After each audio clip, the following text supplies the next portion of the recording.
going on, everybody? I'm Josh Douglas. Welcome to another episode of What's on My Deck. It's March. We're talking pre-spawn right now. So if you're down, let's say, the Carolinas to Texas, we're talking about you. If you're up from there, all the way up into Minnesota, Wisconsin, we're talking this would be more April, May, something like that. So we're talking pre-spawn. The fish are just moving up. The females are exceptionally big right now. They're carrying eggs. It's a great time to catch them. But man, you can deal with these cold spring days. The bite can get really tough. I'm down here in Tennessee fishing different impoundments along the Tennessee River. And these are the 9 rod and reel combos that I have that I started out with when I launched my boat here. And it's kind of a treat. It's no tournament, nothing's going on. We're just down here having some fun, doing some fishing, collecting some content, trying to catch some big ones. And yeah, no better time to shoot it and show you guys what I'm using to have some fun on the Tennessee River. And again, this would take place anywhere in the United States from about early March, to May if you're up in the very New York, Minnesota stuff. So let's get right at it. Very first one, a jig. I think you can fish a jig literally any time of the year that you have open water. A jig will catch them, maybe even through the ice if you really tried. A jig will catch them, but there is no better, more exceptional time to catch big ones than right now in the pre-spawn. So my jig setup, this is a 5/8. This is a Stealth Feider jig by Outkast Tackle. I'm using a little Karl's baits, Kickin Craw or something they call it. I just really like it this time of year. Not a ton of action, but still bulky enough. I'm throwing this thing at wood, bluff walls, different things along the bank that are changing, transition zones. I'll even pull it like a football jig. Boat docks, again, laydowns, a single rock, any of that kind of stuff. Great way to catch fish that are sliding up, that are using that little bit of warmer water from the sun this time of year to warm up. Because we're talking about right now water temps in that low 50s, and this would be about late 40s into the mid to upper 50s before the bass start to commit more for the spawn. Right now, just a lot of staging. I'm using a Loomis NRX Plus. This is the 894C jig worm rod. Tried and true Loomis rod, one of the best ever built, is the 894. That's a 7.5 heavy action rod. I'm using the Shimano Metanium XG 8-speed. I want to pick up line real quick, and I'm pretty stoked on this. I've been using the new 20-pound Shimano Mastiff Flourocarbon, which is a Japanese-made fluorocarbon that will be available here in the States here sometime summer. I'm thinking 2023, something like that. But I've been putting the ringers to it. It's available in Japan. I really like it. There's going to be a lot of info on this coming up. I'd used the same brand for so long, so I was extremely skeptical, but I really looked into a lot of the stuff on it, and so far so good. This stuff's awesome. Can't wait to start playing with some of the lower pound tests that I just got now. So that's going to be my first 5/8, half ounce, something like that. Good for this time of year. You can fish anything 10, 12 feet all the way up to a foot. Next up, you cannot fish pre-spawn without a Red Demon Rapala DT6. I think there's been way too much money on this bait to consider not having it on the deck of my boat. So just a good all-around bait I've thrown since I was a kid. Got a lot of confidence in it. I'm using a Loomis IMX Pro. This is the 845C CBR. CBR stands for crankbait rod. If you followed this series before, you know how much I like the CBR line and the IMX Pro. And the 845, it's like a 5-power, cranking 5-power. It's actually perfect for that DT6. I throw small, bandits, Shimano flat sides. I'll get into that. I'm throwing it again on 12-pound Shimano Japan Mastiff Fluorocarbon. Casts like a dream. I've had no problem. Comes right through timber and stuff like that. This time of year, I'm not afraid to throw this crankbait anywhere. In this aspect, I'm throwing the DT6 a lot more on little point stuff that I want to get down to that 5-6 foot range. And still be able to pick off fish. It's not too big of a profile bait. Otherwise, I'd probably go with a square bill, or more so this time of year, flat side, which I'll get into it. But since I got the DT6 up, that's kind of when I'm throwing it. Not necessarily just running bank with it, though I do plenty. But if I come to a little outcropping or a point that sticks out a little farther, a deep lay down on a bluff wall, something like that, I'm going to throw this. I'm using the Shimano Bantam. This is a G, so a 6-speed. I'm excited to be out here, but the fish aren't excited to bite. So I'm throwing something a little bit slower that I can work kind of slower, bringing it back to the boat. Yeah, and that's my setup for there. You can't go wrong pre-spawn using the color red and using a DT6 for sure. Since we're on the crankbaits, let's just stay with it. This one right here is what I've been catching the bulk of mine the last few days. You can see I've completely wore it out. This is a Shimano Macbeth. This is the 57F flat. So this is in the Macbeth series. The standard Macbeths are more of a wide wobble. Here in a few weeks, in a month, when these fish really slide up, they're aggressive. Still pre-spawn, spawn, and post-spawn. They're up in that stuff, hiding in laydowns. They're up dirty shallow. That's when I'm going to throw that. They're more aggressive. The water temps more in the upper 50s to low 60s. This time of year, high 40s, low 50s. I'm going to throw that flat side. I've thrown a bunch of flat sides. I've always kind of had a hankering for them. I always did well for them in Minnesota, though Minnesota is generally not known to be a giant cranking state per se. But it was one of the ones I had my first success on. That's probably a better way to say it. They're hard to throw. That's the thing about it. Cold frontal day like today, you know, it's going to high out at about 41 degrees, 42 degrees, water temps 50. It just kind of crashed out, and it's windy, 20, 25 mile an hour wind.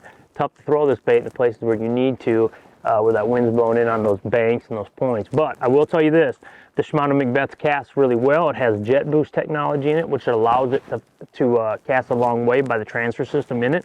So it's the longest casting flat side that I've had, which has been a huge advantage. This has definitely caught most of my fish since I've been here the last couple days.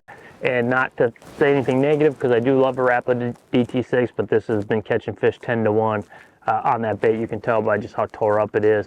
I got little owner sharp STX hooks on there. Again, I'm using that same rod as I was on the DT6, the G Loomis 845C CBR, 7 foot, medium heavy, let's call it, cranking power. So pretty parabolic on it. Again, I'm using the same reel, the Bantam G. I like to stick with things that work.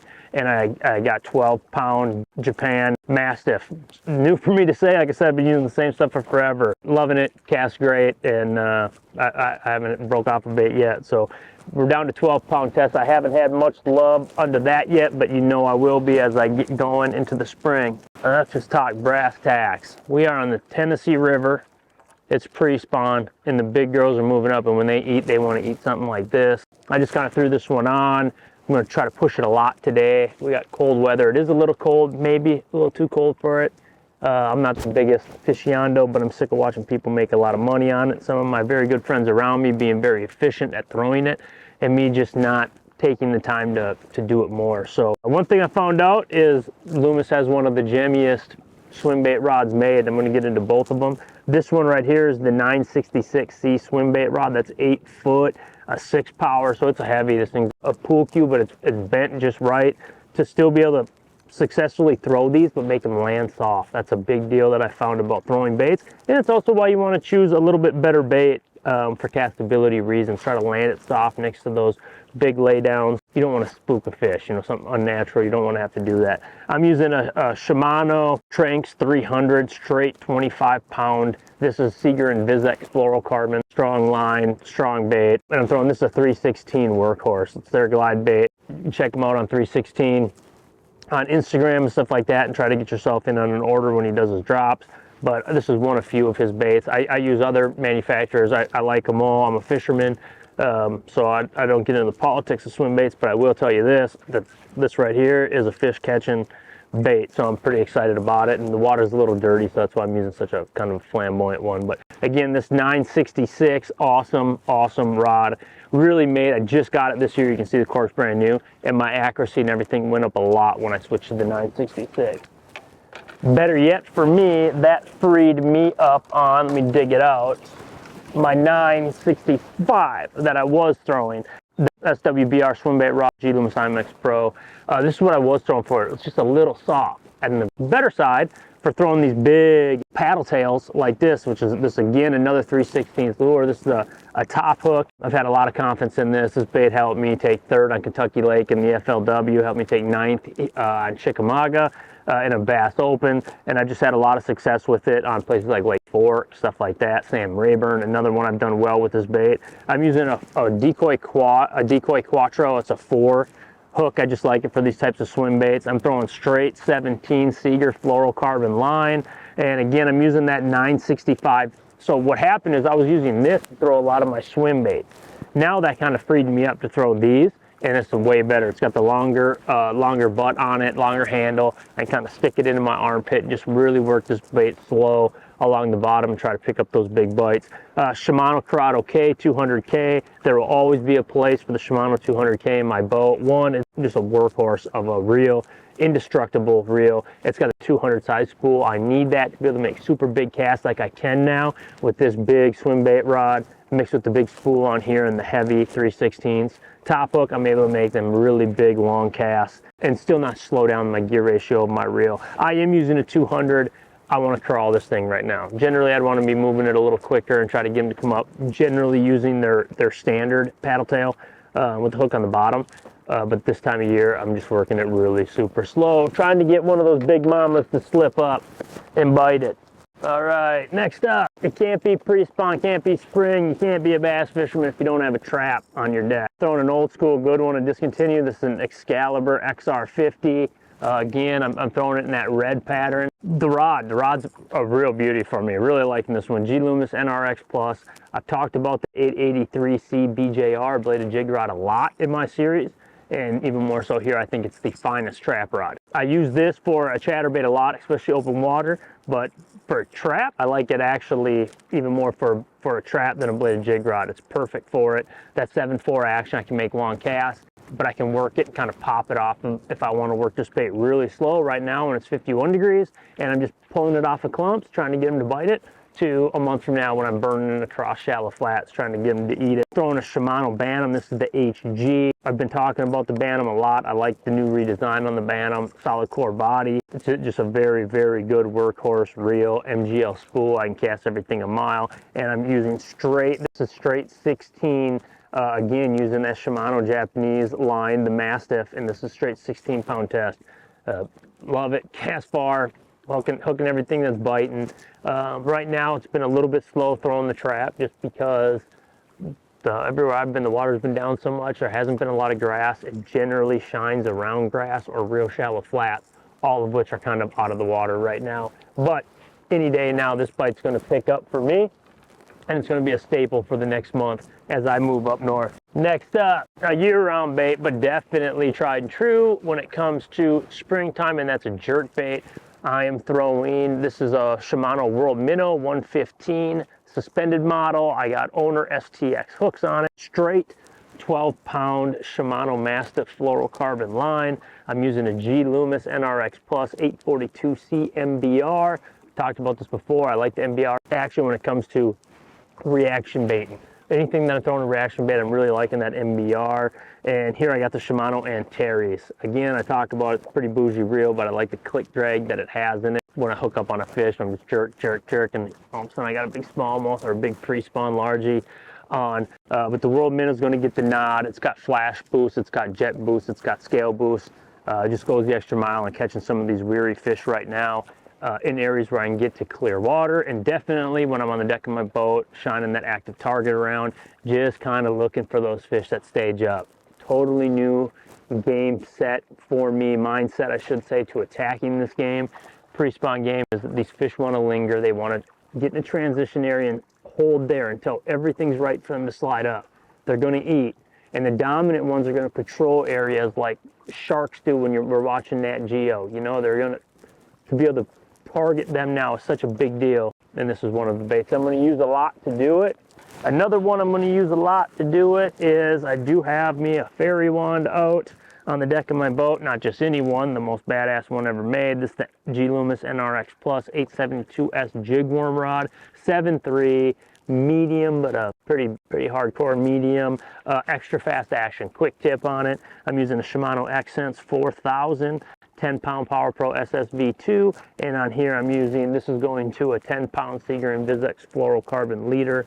I'm using a little Outkast tackle, GoldenEye swimmer head, that's a 1/4 ounce head with a 3/0 hook, and a little BioSpawn Exo Swim bright. It's something I want fish to see. I'm using that active target. You know, if I was around spotted bass or smallies, I'd just throw this to get bit. But around here too, when largemouth, I also am using that active target, trying to hit fish that I can see sometimes down in 20, roaming around. By far majority of the time I throw at them, they are not a bass, or if it is a bass, it's definitely not interested. But 1 out of 20, Some days it's 2 for 2. Some days it's 1 out of 100. You just don't know. When you see them, I want a bait to kind of figure things out, figure out an area, what am I looking at, and then make a decision whether I need to stay or switch tactics or whatever. But that's my setup, 872. Talk about it all the time. It's a beauty in the NRX line. It's a premier spinning rod out of all rods built. So it's a good one to have. Last but not least, we have a Poison Adrena, Shimano Poison Adrena. I kind of fell in love with these glass rods when I threw a lot more Shimano rods in particular. Obviously I throw Shimano reels, Shimano a lot of things, but I'm the G Loomis side of things, what I grew up wanting. It's what I worked bagging groceries, saving money to purchase. G Loomis rods are my favorite, but G Loomis doesn't have a glass rod. And when I was using, and being that I am with Shimano, I get to use some of the Shimano stuff on that side. And I really fell in love with their glass. Anything in the Zodius, X Pride, and here in the Poison Adrena. And this particular one, the 7.2 medium heavy glass, was one I fell in love with hardcore. I was doing a Shields associate thing in Texas, and this is one of the rods that the reps had brought with to show off, and I just basically didn't want to give it back to him because it's that beautiful of a rod. I worked my butt off to get it. 7.2 medium heavy glass, Poison Adrena. This is a glass rod. I think it's actually kind of composite glass tip. There's just something about it with throwing a chatterbait. I also like the G Loomis NRX Plus chatterbait rod, the bladed jig rod, but there's a time and a place. If I am in places where the fish are dirty, shallow, they're exceptionally big largemouths, and they get a lot of pressure, but there's hydrilla in particular, I really like the glass rod. It's something that I can just kind of snake through that grass and not feel a lot and pull it out of there. If I am fishing a little bit deeper water, weed lines, clumped out grass, or definitely for smallmouth and stuff, I like that bladed jig rod, that added length to be able to cast more open water. But if I'm target throwing and I'm up shallow around big fish, I really lean towards the glass rods by Shimano, and the Poison Adrena has got to be the best one in the bunch. I am throwing the Shimano Bantam on this, an HG 7-speed, straight 17-pound Seaguar Invizix Flourocarbon line, just a Z-Man chatterbait. Again, in orange with the Z-Man Razor Chat. It's a combo I got confidence in, and this time of year, I'm going to throw a lot of red until red decides that it is not going to work. Then we'll switch up to the bluegill stuff. But you ready to go? Yeah? All right, looks like he's had about enough. That is my episode of What's on My Deck for March.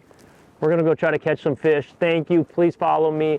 Please subscribe to my channel, and we're going to keep these coming. All you that stopped by at the Northwest Sports Show and said hi, told me how much you liked this series, you really got me going to want to really take this to the next level. So please subscribe to my channel, keep following along, and I'll keep bringing them. Tight line.